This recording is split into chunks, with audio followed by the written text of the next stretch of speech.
The morning that Too Deep uncovered the truth began in deceptive stillness, the kind of silence that feels less like peace and more like the world bracing itself for impact.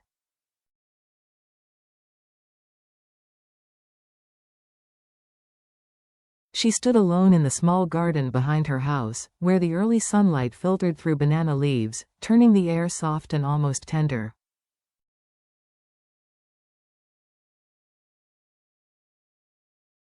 A breeze tugged gently at the stray strands of hair near her cheeks, but her heartbeat hammered with a trembling urgency she could neither explain nor ignore.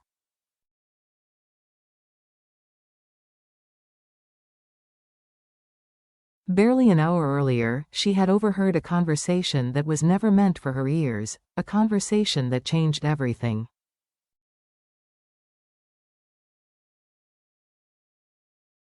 It was Father James's voice, colder and harder than she had ever imagined. "I did what I had to do."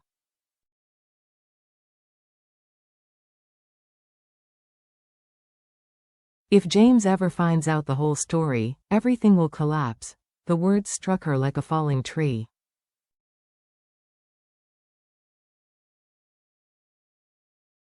She hadn't meant to listen, she had simply stepped into the wrong hallway at the wrong moment, but once revealed, truth has a way of refusing to retreat back into silence.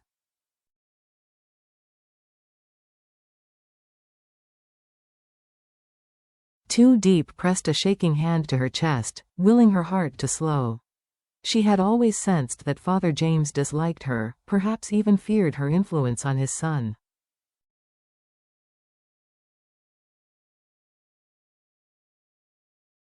But now she understood something deeper. The hostility wasn't personal, it was rooted in a buried past, one she was suddenly entangled in.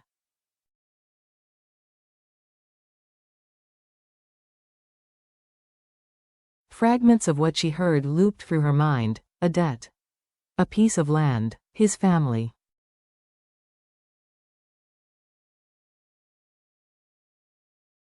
A homeless man. None of it made sense yet, but the implications were unmistakable.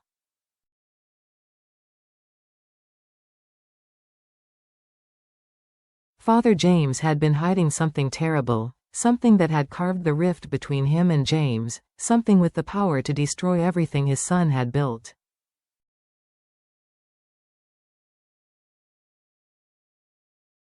She could pretend she had heard nothing. She could wait for James to return home and tell him safely, gently.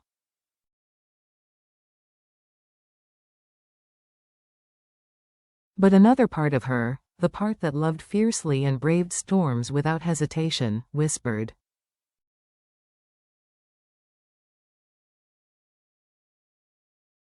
"If I don't face him now, James will suffer alone," and that was something she could never allow.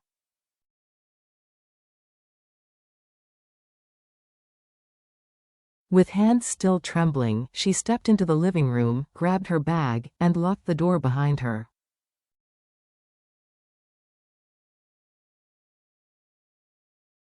Before leaving, she checked her phone. No messages, no missed calls. James had not contacted her once since early morning.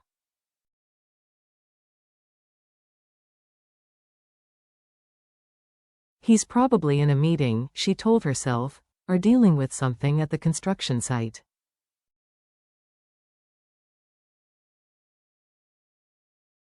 Yet a thin ribbon of dread curled through her chest. "Where are you, James? And why does my heart feel like something is wrong?"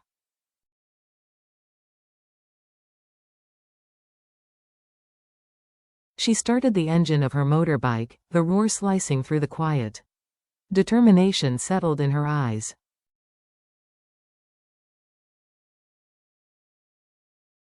Today, she would confront Father James.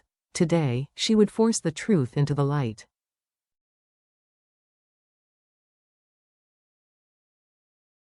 What she didn't know, what she couldn't know, was that at this very moment, James was miles away, standing on the edge of a danger he never saw coming.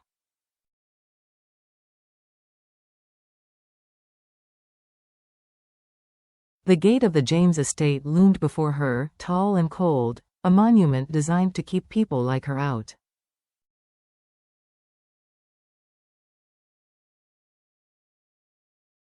Deep hesitated only for a heartbeat before pushing it open. The metal groaned loudly, echoing in the empty courtyard like a warning, or perhaps a challenge.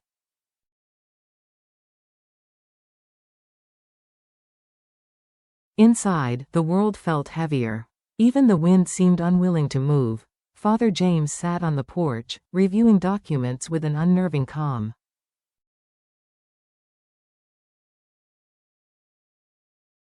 When he sensed her presence, he looked up slowly. A flicker of surprise crossed his face, gone just as quickly.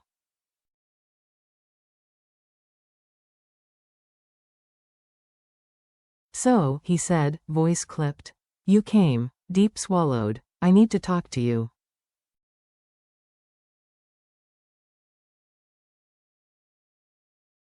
"About what?" His posture hardened, arms crossing tightly. "About money." "About marrying my son? About pretending you belong in a world that isn't yours?"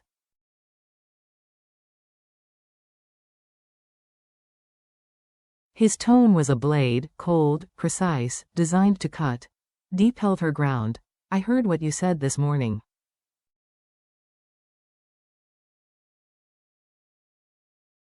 Silence thickened instantly. Father James's expression froze. "What exactly did you hear?"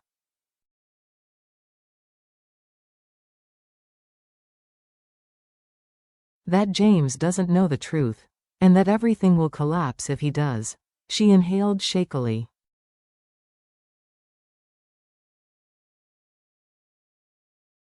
"You also mentioned a debt.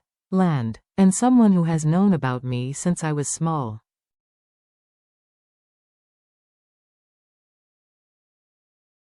"What does any of it mean?" For the first time, something in his mask cracked, only briefly, before his face hardened again.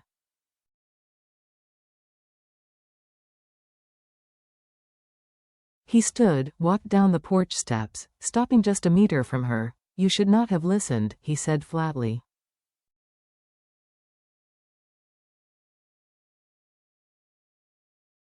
"Maybe," she whispered, "but I did. And I deserve to know, no?" His voice sharpened into steel.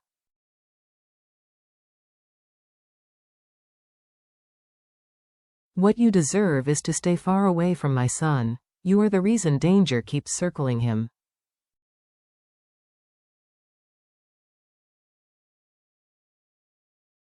"You are the reason he refuses to leave this country. You are a weakness he cannot afford."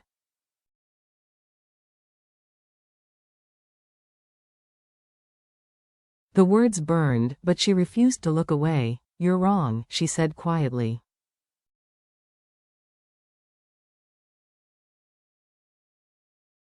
"I would never harm James." "That's what you believe," he countered, "but you know nothing about your past."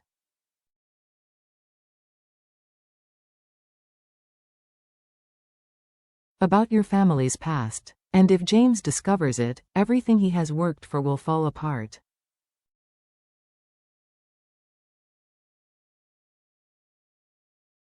Her breath hitched. "What truth? Tell me." Father James shook his head. "You think I am the enemy, Deep, but the real danger is the truth itself."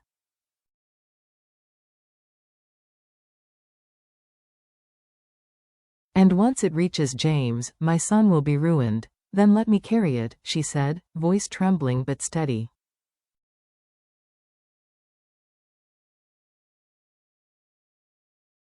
"Tell me, not him. I can handle it."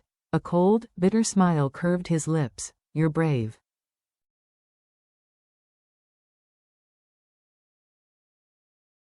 "Foolishly brave." He leaned closer. "If James were here, he would take your hand and shield you from all of this."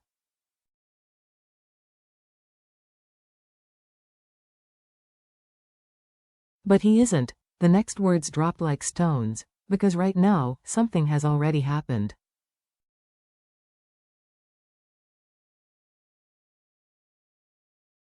Deep froze. "What do you mean? Where is James?" He turned away, refusing to answer.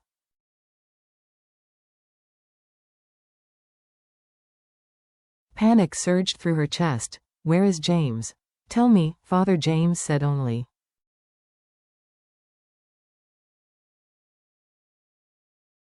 You should pray he comes back. Before she could respond, a sudden vibration pierced the silence, a ringtone she knew intimately.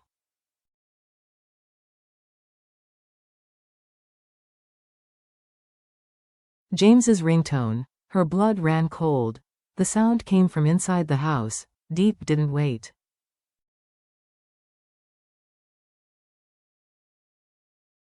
She ran past Father James, her footsteps echoing off the cold marble floors.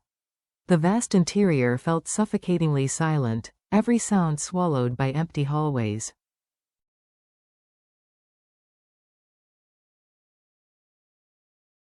The ringtone came from the living room. When she saw it, James's phone lying on the glass table, screen lit with an incoming call from Dwan office.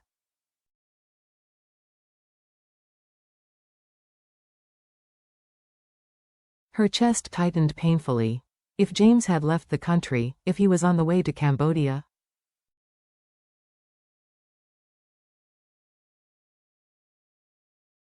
Why was his phone here? Her fingers trembled as she reached for it. Father James appeared in the doorway.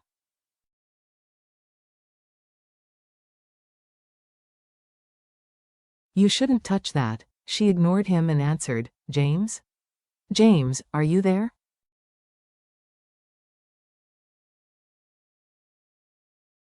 Dwan's voice came through, frantic and strained. Deep?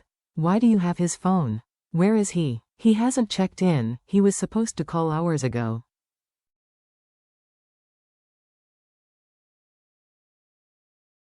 Her mind spun. Check in? What do you mean? Where is he? He never reached the Cambodian border, Dwan said.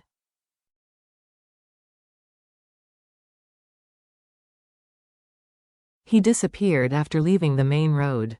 GPS shows his car stopped near the old industrial area.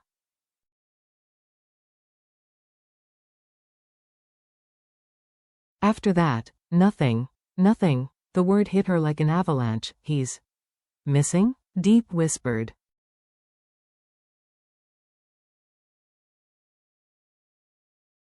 We don't know, but something is wrong. This isn't like James.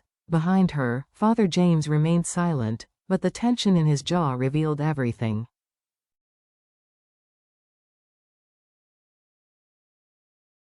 He knew, he had known all along. Deep ended the call, her legs barely holding her up.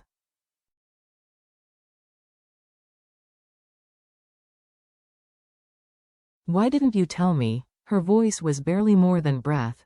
Father James looked at her with an emotion more dangerous than anger, conviction.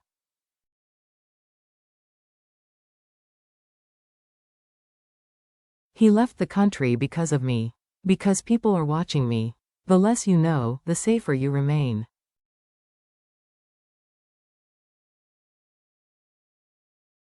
A sharp, bitter laugh escaped her. Safe? You think I'm safe now? Exactly, he said.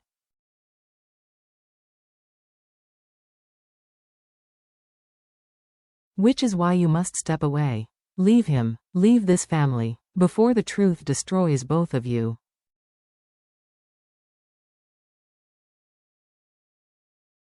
No, her voice cracked but did not break. I love him. I'm not leaving. Father James exhaled deeply, a man crushed under the weight of a truth he had carried too long.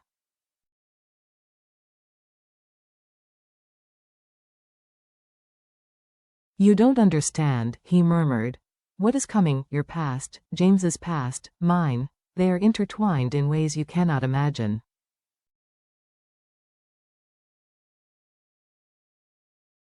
Before he could say more, a shadow appeared in the doorway.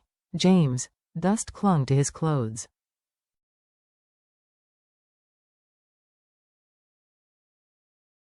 His chest rose and fell sharply, as if he had been running for miles. But his eyes, the moment they found Deep, widened with fear.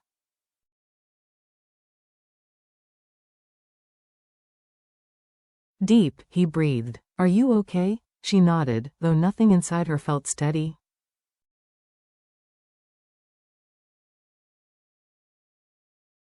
You're alive. He crossed the room in 3 long strides, pulling her into his arms.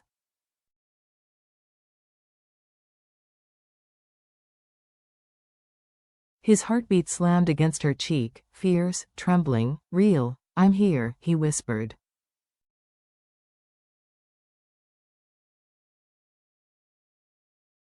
"I'm so sorry," but the moment shattered when Father James spoke, cold and unyielding.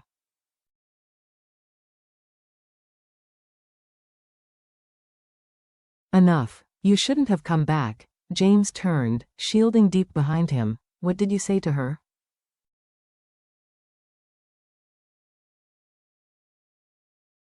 "The truth," Father James replied.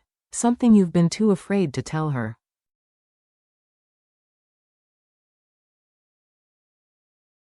James's jaw clenched. "Cowardly?" he snapped.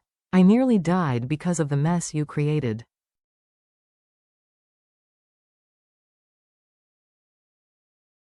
"Men followed me, chased me off the main road, tried to force my car into the river.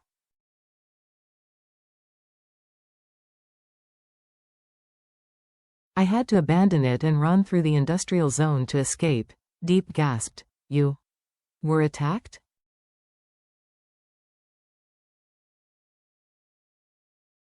James nodded grimly. "And I know exactly who sent them." His gaze locked on his father.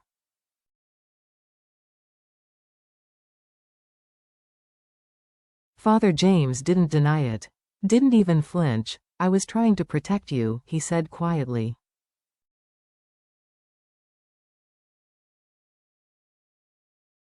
"By hiring criminals?" James erupted. "By threatening the woman I love?" Deep stepped forward, voice trembling but fierce.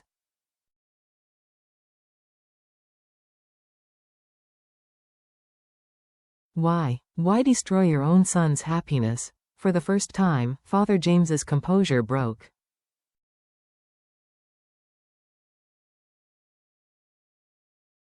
"Not with rage, but with exhaustion. Because your fates were tied long before you met," he said.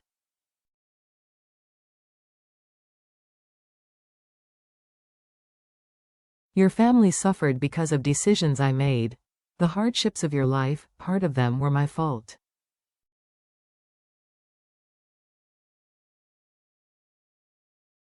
Deep stared at him, stunned. James tried to intervene. "Father," but Father James continued.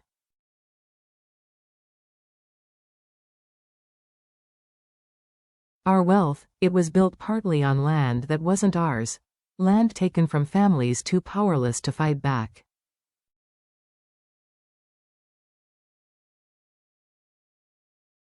Deep's breath shattered. Her grandparents. Their land. Their sudden poverty. The pieces fell into place like a collapsing bridge.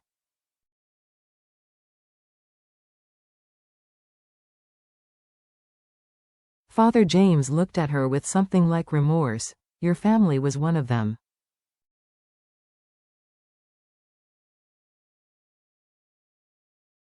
Silence suffocated the room. James stepped closer, voice shaking. "Deep, I swear, I didn't know."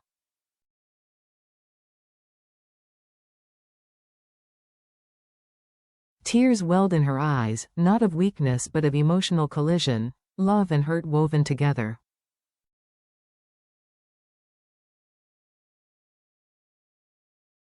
"I believe you," she whispered. "But this truth, it hurts." James cupped her face, desperate.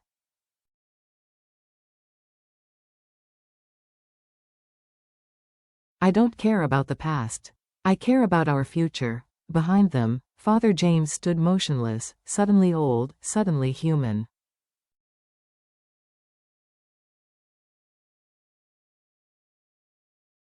Deep straightened. Her voice steadied into something resolute. "I'm not leaving James," she said softly.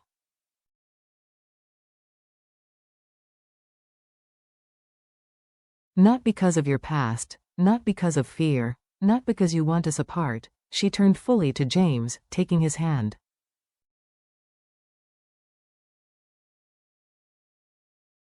"Whatever storm comes, we face it together." Father James closed his eyes, exhaling a long defeated breath.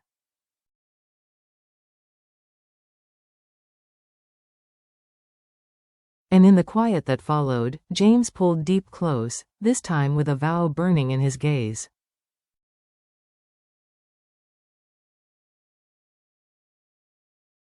No more secrets. No more running. Whoever tried to harm me, whoever wants to destroy us.